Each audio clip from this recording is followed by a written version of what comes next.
Chegaram em São José dos Campos os dois pesquisadores do INPE que estavam na Estação Antártica Comandante Ferraz, que foi atingida por um incêndio no último sábado. José Roberto Chagas, da Divisão de Geofísica Espacial, e José Valentim, da Divisão de Aeronomia, estavam na Antártica desde o dia 10 de fevereiro e tinham um retorno previsto para o início de março. Segundo relatos dos técnicos, logo que foram detectadas as chamas na Casa das Máquinas, foi orientado que eles deixassem imediatamente a estação. Em nota publicada no site, o INPE informou que conduz pesquisas na região desde o início do Programa Antártico Brasileiro há 30 anos e que nenhum dos laboratórios do Instituto foi atingido pelo incêndio. Agora 7 horas e 45 minutos, veja agora o que diz a previsão do tempo para hoje em toda a região. O sol deve predominar nesta terça-feira, mas não está descartada a possibilidade de chuva no período da tarde. As máximas chegam a 29 graus em Jacareí e São Luís do Paraitinga, 30 em Ubatuba, 35 em Cachoeira Paulista e 36 em Cruzeiro. Você tem ou já teve problemas na compra de algum serviço ou produto? Nós selecionamos algumas dúvidas de telespectadores sobre o assunto. Vamos acompanhar a primeira delas. Se eu receber um cartão de crédito em minha casa, que não foi solicitado, o que devo fazer? E para responder a essa e outras perguntas, está no estúdio da Band em São José dos Campos, o diretor do PROCON da cidade, Sérgio Werneck. Bom dia, Sérgio. O que fazer numa situação como essa? Bom dia, Mariana. A primeira coisa a fazer é, se não quer o cartão, é inutilizar o cartão e entrar em contato com a empresa para, por acaso, saber por que do envio do cartão. É preciso lembrar que toda vez que é encaminhado para o consumidor alguma coisa não solicitada, ela deve ser comparada à amostra grátis. Portanto, qualquer cobrança não pode haver. E, consequentemente, se isso acontecer, o consumidor pode registrar uma reclamação no PROCON. Agora vamos ver a segunda dúvida. Eu assinei um pacote com uma TV a cabo e o pacote não veio tudo aquilo que eles estavam dizendo que viria no pacote. O que devo fazer? Werneck, esse caso é muito comum. O que fazer numa situação dessa? Aquilo que adquiriu ou recebe incompleto, ele deve dar uma olhada no contrato.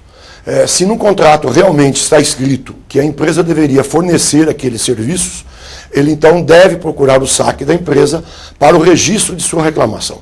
Muitas vezes isso também não acontece, porque o consumidor não consegue falar com a empresa através do SAC. E neste momento, então, é a hora também de procurar um órgão de defesa do consumidor para registrar a sua queixa. É importante reforçar que dá trabalho, mas é importante fazer essa queixa, não é, Werneck? Sim, a queixa é extremamente importante e você muitas vezes, como no caso desse serviço, que é um serviço regulado, você também pode registrar a queixa no órgão regulador. No caso dela, seria na Anatel. É importante porque assim a gente fica sabendo o que está acontecendo e a empresa, nesses casos, se não resolve o problema do consumidor, ela é punida inicialmente com uma multa a ser aplicada. Agora vamos à terceira dúvida.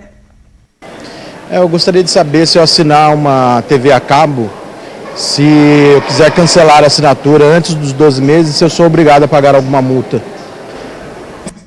É obrigado, Werneck? Neste caso, a gente precisa dar uma analisada na oferta em que foi feita para o consumidor. Muitas vezes o pacote tem um valor e ele, ao fazer essa assinatura com algum desconto que pode ser oferecido, ele então se fideliza pelo período do contrato.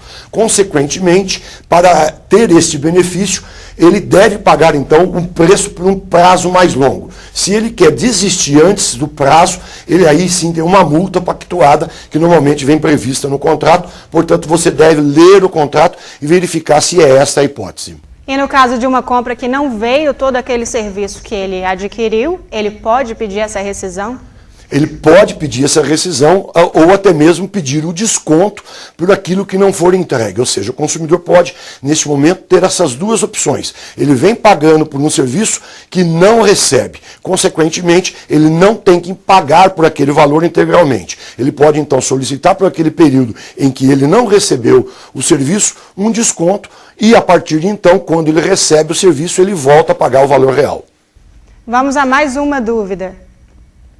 Eu compro um pacote de viagem e não posso viajar.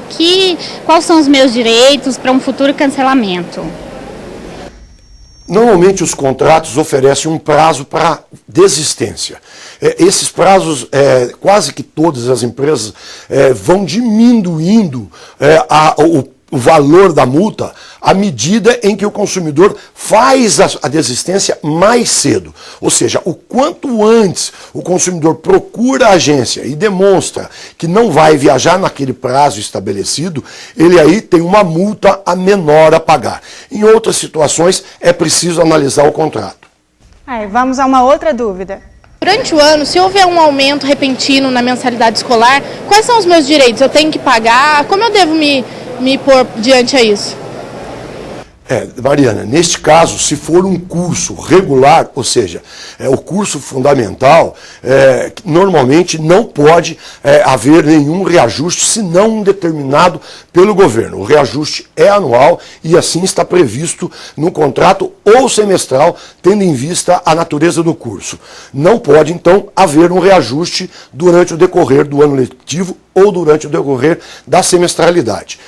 O que normalmente pode acontecer são os reajustes nos chamados cursos livres. E aí vai depender exatamente do que vier previsto no contrato, porque normalmente pode acontecer que no decorrer do ano o consumidor mude ali de estágio, ou seja, ele está num determinado estágio, passa por um estágio onde o valor da mensalidade pode ser maior. Mas nos cursos fundamentais, a legislação não prevê o reajuste durante o decorrer do ano letivo ou durante o decorrer da semestralidade, salvo se não houver uma autorização governamental. Ok, muito obrigada pelos esclarecimentos. Werneck, um bom dia para você. Eu que agradeço, Mariana, um bom dia a você e um bom dia a todos. Agora são 7h52. Atenção, motoristas, para a localização dos radares móveis em Jacareí.